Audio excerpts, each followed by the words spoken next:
Quarterback's legs. Quarterback's legs.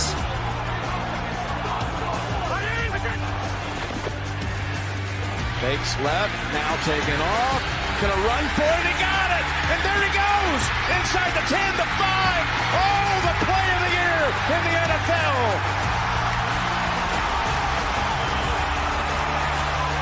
Quarterback legs it was. I said no spy on this play. I can't believe it. The rare mistake by Kansas City. There's times. Hey guys, Eric Smith here, 5 Reasons sports contributor, also co-host on Scouting the Fins. You can find that one on the 5 Reasons YouTube channel and also the 3 Yards Per Carry podcast feed. I have also started co-hosting Focused on Fins, and you can find that on my YouTube channel. And that's somewhat new. I've been hosting that with Anthony Testino on a weekly basis. We try to go live Wednesday mornings around 9 o'clock. And this is probably going to sound a little crazy as we talk about my grades for the Dolphins offensive line this week, especially coming from an offensive line guy. But this was a good, not great performance for the Dolphins front 5. We'll get into the details about it. But first, I want to take a trip down memory lane and look at the grades from the Week 4 matchup against the Jets. And as you can see, this was not a good performance by the Dolphins offensive line, a 2.48 overall. Patrick Paul had a bit of a rough day. Jonah actually had one of his better early season performances, based on what he did. Aaron Brewer was his consistent self. Cole Strange, very low grade, also the first game that he was in the lineup. And then Larry Borom came in with a 0.00. This would have been the third game that he was playing in this lineup. And this was something I talked about a little bit heading into this game. A bit of a measuring stick for this team is to be able to look back and see how they performed versus divisional opponents in those first matchups and how they did during the rematch. So that's what we're going to get into next. As we get into this week's game against the Jets, the offensive line came at an overall grade of 5.31. You can see that's a lot better than what it was that first time they played the Jets. But if you look at this run that started back at the Falcons game, it's kind of one of their lower graded games during that stretch. And we've talked about in the past that for the overall grade, it's just an average of the 5 starters and what their grade comes in at. And in this game, part of the reason it didn't grade higher was that there just wasn't anybody that was near that 10.0 grade. And we did have one player that was, fairly low in the grading. So when you have that kind of shifting down from what we had in the previous weeks, then, you're going to have more of an average grade. Not taking anything away from the performance this week. There's just a lot of little stuff that still needs to continue to be cleaned up as we move forward. But this is kind of a case in point as to why this outside zone scheme is so successful. And that's that, you can have plays where 1 or 2 players, you can't just get beat cleanly and be getting a 0 grade. But if you have, 3, 4 guys that are grading satisfactory and one that gets a 0.5 grade, chances are you're still going to get a good result out of that run. And that's a lot of what we had this week is that, a lot of these runs were very close to being perfect. And that, that's kind of why we didn't have too many breakaway runs this week. We didn't see the running backs doing the heroic things. We just kind of saw consistent, able to move the ball, very few negative runs, picking up, the 10, 15-yard chunk plays over and over again. So, again, good performance by the line. Not great. Still a lot of room to improve, and we're going to get into those individual performances next. So, as usual, we're going to work our way from the lowest graded player all the way up to the highest graded player. A average grade is a 5.00. And the lowest graded player that we had this week was left guard Jonas of Ionaya. And you can see that he came in a little bit below his season average, which has not been good. 2.23 for this week, 2.94 for the season. And when I look at the plays that I had Jonah marked as a negative, like I was talking about, looking at the overall grade, it's just a lot of little stuff that needs to continue to be cleaned up. He only had 2 plays that I had him marked down with a full 0. One of those was a half slide that was away from him, so a pass play where he was blocking one-on-one. And then the other one was a long trap to the left side. So Cole Strange would have been pulling across, Jonah blocking down. Those were the 2 plays that I had him marked as a full negative. Everything else that I had was a 0.5. So those are ones that, he didn't lose completely, but there's still meat on the bone. There's still stuff that he can do better in that play. And that's kind of what we've seen over the last few weeks with him, is that we're eliminating those really bad plays that get highlighted on the broadcast. And now it's just little stuff that needs to continue to be cleaned up. And this is a graph that I've shared before, and I've talked about this before, that, when we look at a young player, we're going to expect some peaks and valleys in terms of their performances. But what I'm seeing with Jonah tracking this week from week is that, looking just at the peaks are on a upward arc here, or an upward trend. But you see the same thing with the valleys also. Like down here, weeks 2 and 3, I believe both those were a 0.00, right? And then we see those valleys kind of creeping up a little bit. And this game 13 grade was a little bit higher than the week 10 grade. So even though this is a poor performance overall, and a poor performance for Jonah as well, it's not as bad as what he's been earlier in the season. And, if you draw that line that goes directly up through there, you can see an overall trend in the upward direction. We also haven't seen him since weeks 2 and 3 have two really poor games in a row. So that's kind of nice heading into the Steelers and Bengals games here, that hopefully he bounces back and we can see, the pattern that he's had of 2 good games, 1 bad game, see that pop back up and get a couple of good performances from him coming up. Our next lowest grade of the week is going to be right tackle. Austin Jackson coming in at 4.93. And obviously lower than what he had last week, his first game that he was returning. Still, kind of fresh back into the lineup, so not concerned by this at all. He's grading almost average. Like I said, 5.00 is average. Looking over his grades here, he was definitely hurt by the false start penalty that he had. Those get graded as a 0. He also had a duo to the right that he graded as a 0, and again, the rest of his were just half point negatives. Struggled a little bit in the run game to the right side. He had that one duo play and then 2 outside zone plays where he didn't get full credit for. But overall, another solid performance from Austin Jackson. Had a couple of plays in the pass game where he was not great, and that's going to continue to be a thing. But the boost that he gives in the run game is, a lot of what you saw this week when you go from Larry Borom to Austin Jackson. You're going to get a lot more success off that right side of the offensive line. So, just exactly, I guess, what I would expect from week to week from Austin Jackson is, between that 5 and 7 grade is kind of where I see him consistently, right? He's going to be really good in the run game, probably going to be a little over aggressive on a couple of them, and he's going to struggle in pass protection. At this point in his career, he is what he is, and I just have bigger questions about his health than I do about what he's capable of doing on the field. Our next player in the grade, so we actually have 2 that are graded the same. We're going to go one at a time. And the first one is right guard Cole Strange. He graded a 6.43. So had a solid grade. And I'm not really going to go into the numbers again. But same thing I've said about him in previous weeks. He is very protected in the way that they are calling game plans. And nothing wrong with that, right? When you get 4 starters back in the lineup and you only have 1 reserve in there, you should be calling plays to mask that player. It's just, again, kind of a proceed with caution type deal looking at the grades that Cole Strange is getting, because he is being protected more than anybody else on the offensive line, including Jonah, in terms of what they're able to do. And like I said last week, I think if we had James Daniels in there at right guard, we'd see these grades with Jonah and Cole Strange flipped.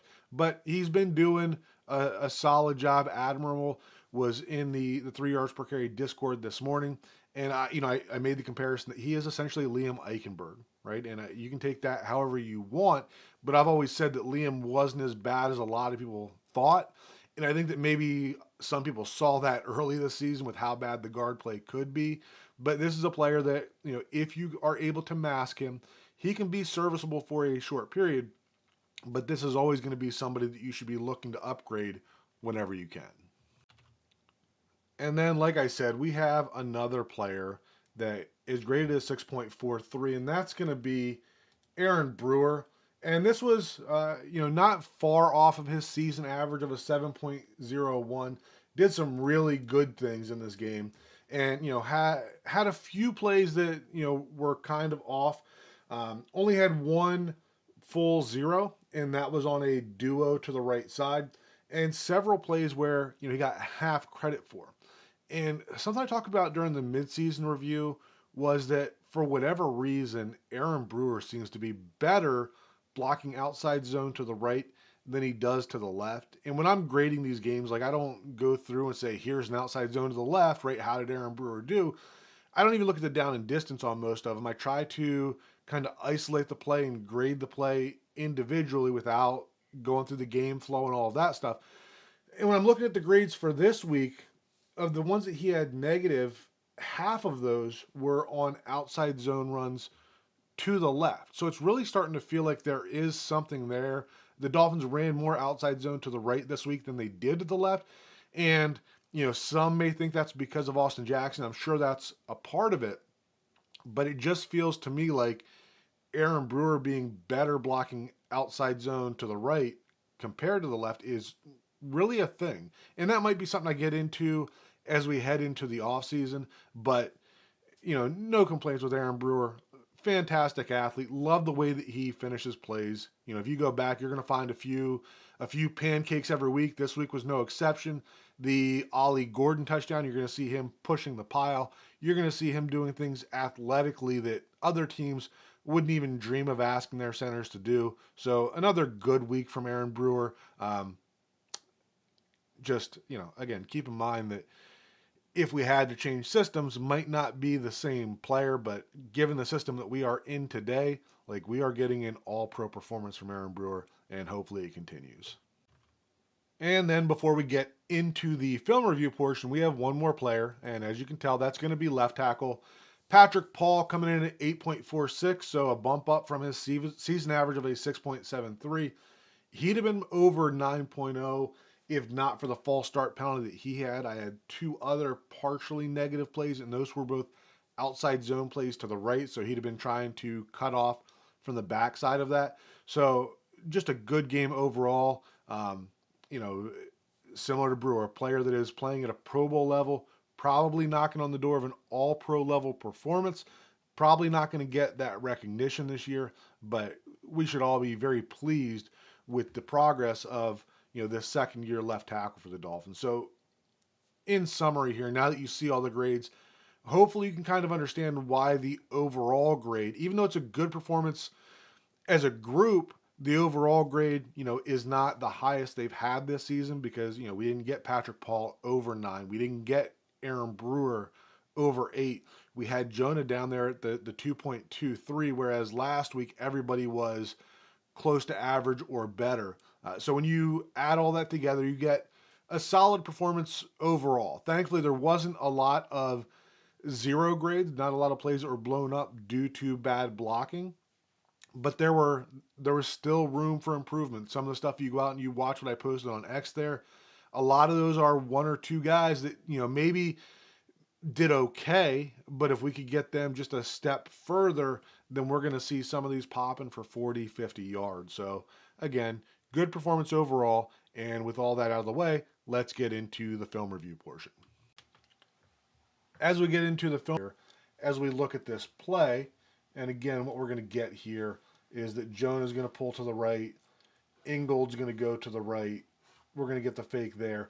But I want you to watch Aaron Brewer because he's going to do one of those things that most teams are not going to ask him to do. We're going to get down. We're going to get Paul in here trying to take care of that backside 4-eye. Brewer's going to start to work his way over there, just securing that. And once he has that, he is going to get out here to this wide 9 defensive end and centers to do. Usually it's going to be that Brewer would take that 4-eye and then maybe Paul would step to the inside, kind of give a right hand in there, and then kick step out to that defensive end. But just having his left guard, Jonah Savaiinaya. So watch the linebackers. We're going to get a little bit of help from the motion. But what we get from here is going to be that, right, this is a straight toss to the outside. We're going to get Cedric Wilson blocking down. Patrick Paul's getting outside. But now everybody's looking to cut something off. We're going to have a wide receiver coming in, taking care of him. Jonah is working up 241. Brewer is trying to cut off this 2I. We're going to have Strange trying to cut off. Austin Jackson trying to cut off. But I want you to watch Jonah because Sherwood here, number 44, he's a good linebacker, an athletic linebacker. And he's going to do a solid job flowing with this. But Jonah's doing a great job getting off the ball, maintaining leverage on that defensive tackle, allowing the Brewer. Brewer should have been taking that over. He got a little wide on this. But Jonah does a great job getting that next level. You see Brewer settle down and eventually get there. But just the strain from Jonah to stay on that, and what we get from this, again, this is not something new to them. They started running it to the left once Austin Jackson was back in the lineup. But essentially we're getting pin blocks from Jonah and Cole Strange. Patrick Paul is blocking out. We're getting Aaron Brewer, Austin Jackson. If this were the fold play, right, that's where we'd be going. Instead, we're getting play action to Dulcich on the backside of this. So nothing too crazy here in the play somewhere. But when I went back and watched this, and I've talked about this before, is that one of the things that the Dolphins like to do is where this should normally, if we're going outside zone, right, we should be working a combo. Brewer should be going front side here and trying to work Cole Strange up to the linebacker. But the Dolphins, instead, they like to use what's called a through call. And when they do that, then they're just getting Cole Strange here, and we're asking Aaron Brewer to take that angle and cut off the linebacker. And many times, Aaron Brewer is athletic enough to do that, but when the defense does anticipate it, it's one of those deals that puts him in a tough scenario. So when we watch it here, you can see that Brewer is trying to climb immediately, but with that tackle slanting to the inside, now that angle is cut off, right? Strange thinks that he has that defensive tackle, and he's kind of late getting out there, but it's not really his fault because it should have been switched. That Strange was just getting up here on the defensive tackle, and that Brewer is getting that through call to the linebacker. Doesn't work out that way to pop in for a big play. So we've got Aaron Brewer lining up the linebacker here. Austin Jackson is literally within a yard of being able to make the block on this cornerback. So, right, if this cornerback sits back a little more, or maybe if Malik Washington attacks that a little more, look at the alley that is there with only one defender capable of level. Another thing to look at here, just a couple of other small things. One, again, we're getting that through call from Aaron Brewer that seems to kind of put him in a bad position again. So he is going to be comboing to his left side. Right, we're cracking number 9. We are bringing in, cracking number 9 with Julian Hill. We're bringing in Jalen Waddle for 44. So this should be a combo between Brewer and Savai Naya up to 56. But we see Brewer trying to go with that through call again and get stuck chasing from the backside. Now he kind of takes himself out of the play in a sense, but he does get Alec Ingold to slow down and help out. So another scenario that as we move kicking, and that's exactly what we're going to get here. And this, like I said, this formation here, a little bit wild. You got Darren Waller all the way back here. You got Jalen Wright offset. You got Dan Brunskill lined up as kind of a sniffer position. So this gives the illusion of complexity, and that's something that Anthony Weaver mentioned earlier this year. But the offense is doing the same thing because all that we're doing here is that we're blocking down, right? We're sealing here. It's actually going to be Aaron Brewer. Your athletic center is going to be the one that's pulling the kick. You're going to have Dan Brunskill leading up to number 56, and then Waller is just eye candy out there. So, again, this is just a basic, it's a little more complex than what other teams will do because it's usually your backside guard that's pulling on your counter plays. The Dolphins, the blocking is fairly straightforward here, because we're just going to have, it's a numbers game, right? So you have your fullback coming across, and your fullback's going to be accountable for the first linebacker, which means that you got a solo block out there. which means that now we're comboing through here, up there, right? We're comboing here, up there, and just very, very simple. But the play just hits very clean. All right, so as we wind down this video, hopefully between the grades and the film review, you can see a lot of what I have been saying over the season kind of coming to fruition here. That, getting these starters back for the most part is really, and the continuity they've had on the offensive line is starting to have those benefits up front. We're starting to see not just the chemistry of the offensive line, but also the way that can affect the play calling with the way that Mike McDaniel can start to build these, build out from the concepts they have. Hopefully it's something that continues as we go forward. Obviously the Jets were not a very good team, and neither were the Saints. We're going to get into some better opponents coming up, and hopefully they continue to, probably not going to find the same level of success, but hopefully they can still find enough success they can lean on this running game and continue this winning streak. So, as always, I appreciate you guys watching. Leave a comment below here. If you're not following me on X, come find me at OLCoachSmith63. Do a lot of sharing, a lot of interactions on there. And as always, appreciate you guys watching, and we will talk again soon. Okay, thank you. Chase, and back over to Achane again. Believe he's got a first down. Make up for a lot of mistakes. First and 10 after an 11-yard pass play to Achane.